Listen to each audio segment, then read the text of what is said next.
Today I like to talk about what to do when things aren't going as planned.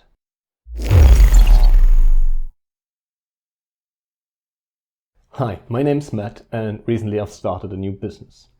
And I thought I'd document that whole process so you can learn from my successes and avoid my mistakes. If that sounds something that you're into, then please do me a favor and subscribe to this new channel. So the thing is, I need a highlight video reel for my videography business. And normally a video reel is to showcase what you're capable of and of the stuff that you've done. And besides the whole YouTube thing, a highlight reel usually doesn't have any fancy stuff. It's just a director's cut, so to speak, of work you've done in a certain fashion. No slides, no transitions, nothing. And put some music underneath it and you're all set. Well, that makes it sound easier than it actually is. A highlight reel has about a minute or two and you can spend, well, almost an infinite amount of time on that. But I don't want to do such an highlight reel or show reel or video reel or whatever you want to call it. I thought it would be better if I make it as sort of a commercial.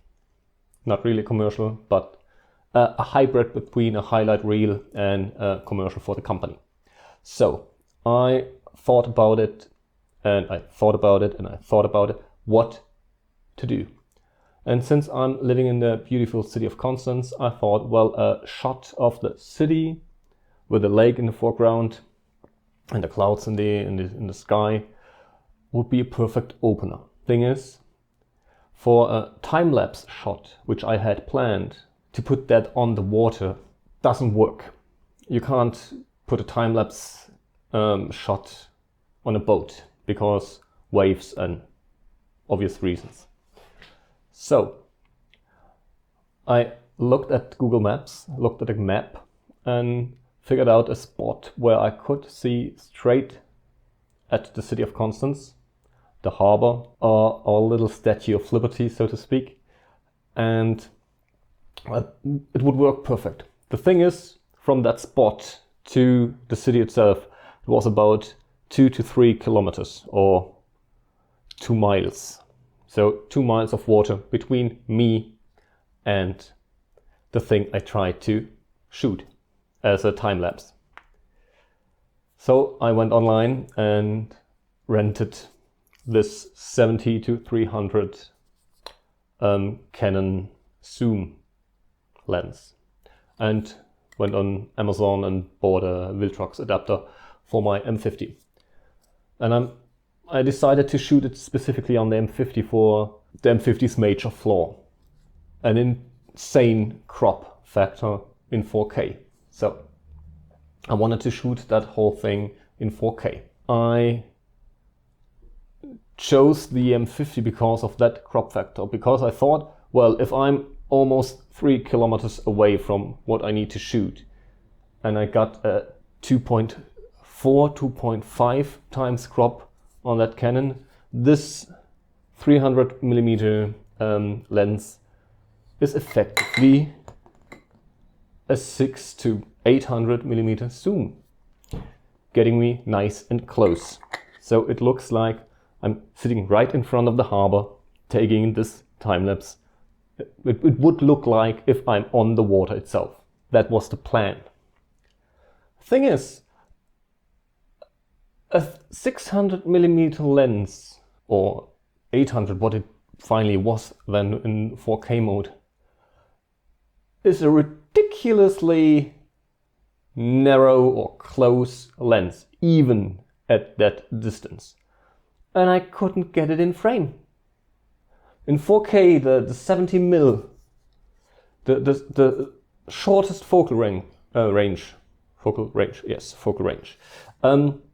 was still quite narrow. And I had to get further back so I could get a clear shot. And just for reference sake, here's a shot of, well, here's the shot I took. And then here's a shot from my mobile that I took right behind the camera. I just hold my mobile up and got the shot behind the camera.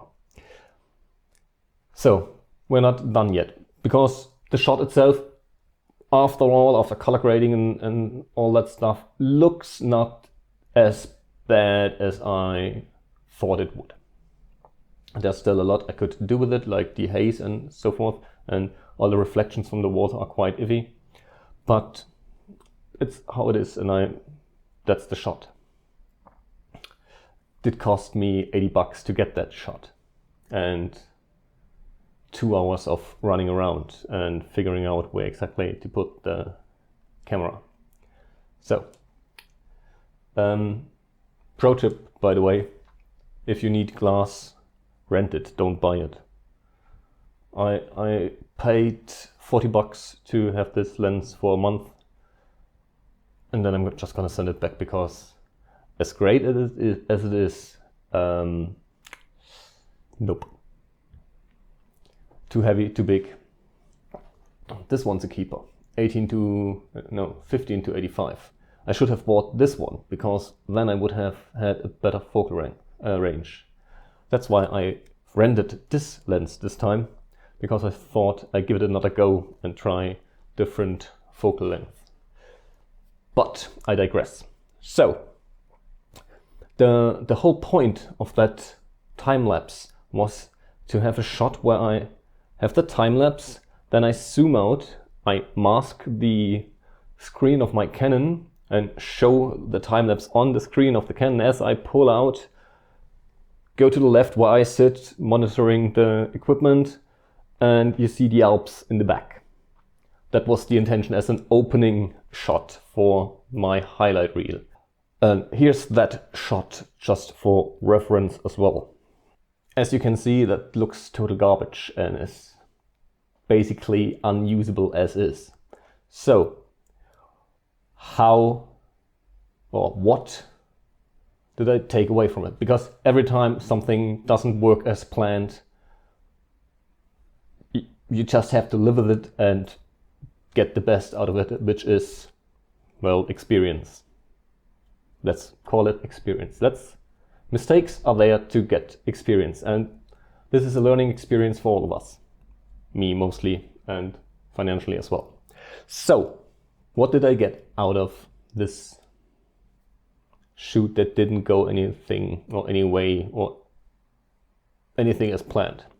If you don't succeed at first, rinse and repeat. The next time I'm gonna go out and shoot it, I know exactly where the sun stands, because at the time of me taking that shot, the sun was in front of me over the city of Constance, but still too high, so it would be a nice sunset shot and not low enough for a sunset shot. Ideally, the sun would be behind me, casting a nice light on the city of Constance, so I need to be there in the morning. Second thing is, I need to have the screen on.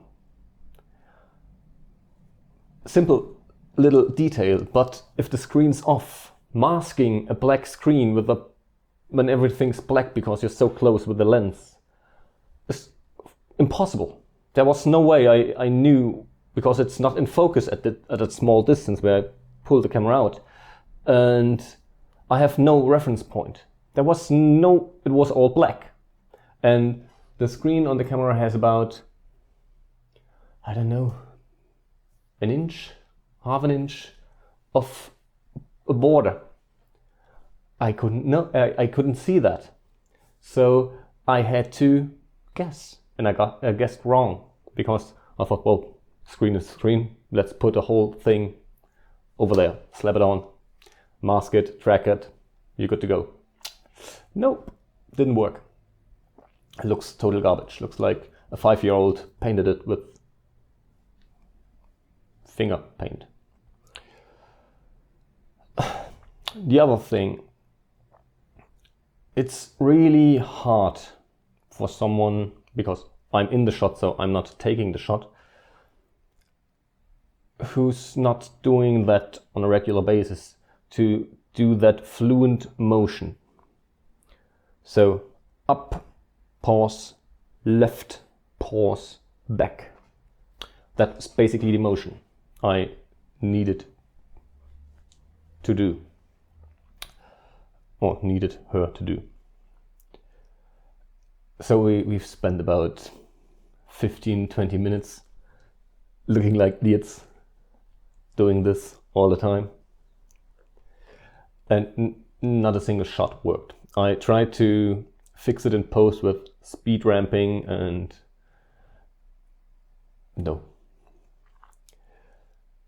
The takeaway from that is to give it more repeats and more tries until it's perfect in camera, so I don't have to mess around with in post. And I'm rambling, video's too long. So, what to do when things aren't going as planned? Look at what didn't go as planned.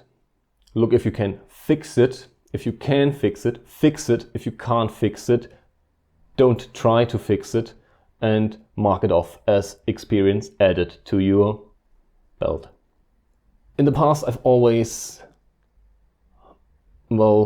spent way too much time thinking about things that didn't go as planned and how I could have and would have and should have and whatever have done about it. And in the end, it never helps. It never ever helps. Look at the thing that didn't work. Look at what you could do to fix it. And if there isn't anything to fix it, of course, I can't fix this shot I've taken. There's no way. Shots in the camera, finished, done. I have to redo it. So that's what I'm gonna do. That's something I can do. I've looked at the mistake. Too long of a focal length. Probably ideal focal length. And I'm just gonna do it again. $40 wasted. Yeah, it's a cheap mistake. I've made much more expensive mistakes. So that's all I can say. That's out of the field if things aren't going as planned. I hope I didn't disturb you with this rambling episode, and wish you all the best. And leave a comment below about your didn't go as planned moments. Bye.